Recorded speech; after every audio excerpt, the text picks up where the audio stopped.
Yemen's Houthi leader vows further escalation if the war on Gaza doesn't stop. They claim their attacks on Red Sea shipping are in solidarity with the Palestinian people there, and continued US and UK strikes have not deterred them. The Houthis certainly have experience in weathering these strikes under years of a Saudi-led campaign against them. Hisham al-Amisi knows this group very well because in 2017 they detained him in the capital Sana'a and held him for months. He's joining us now with some analysis from Washington, D.C. Welcome to the programme. Before I ask you about your particular, encounter with them, tell us a little bit about who the Houthis are and why, after now weeks of attacks against their military emplacements, it hasn't deterred them. Thank you. Well, to begin with, the Houthis are a rebel group. They're a theocratic police state. And they've been hoping for this opportunity, for this confrontation with the U.S.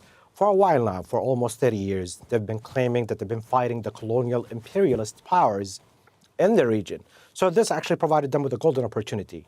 And the strikes are not that effective against them. If anything, it's actually fueling their anger. It's actually galvanizing them, but also because their weaponry is very dispersed across mountainous ranges. And they're also locally producing some of those missiles. Yes, components are coming from Iran, components are coming from elsewhere, the trainers are coming from Hezbollah, but again, they have the local capacity to rebuild and restock those piles. So we are stuck in a loop of tit for tat that can go on for a very long period of time.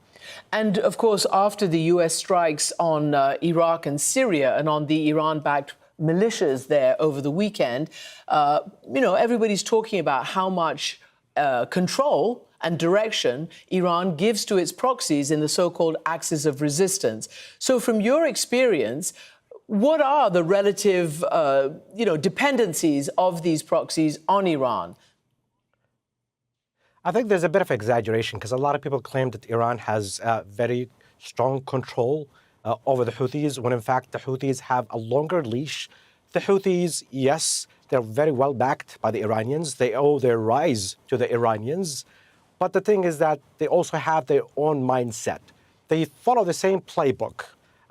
They organize under the same axis of resistance, but they have their own objectives, their own goals. And this is why they've been basically expanding within Yemen. They've been adopting their own narratives. They have their own religious tone, rhetoric, and also they have their own command and control centers that are dispersed across Yemen, which is also making it really difficult for the US and the UK to kind of debilitate their military locally. But again, Iran, though, backs the Houthis, it does not fully control the Houthis.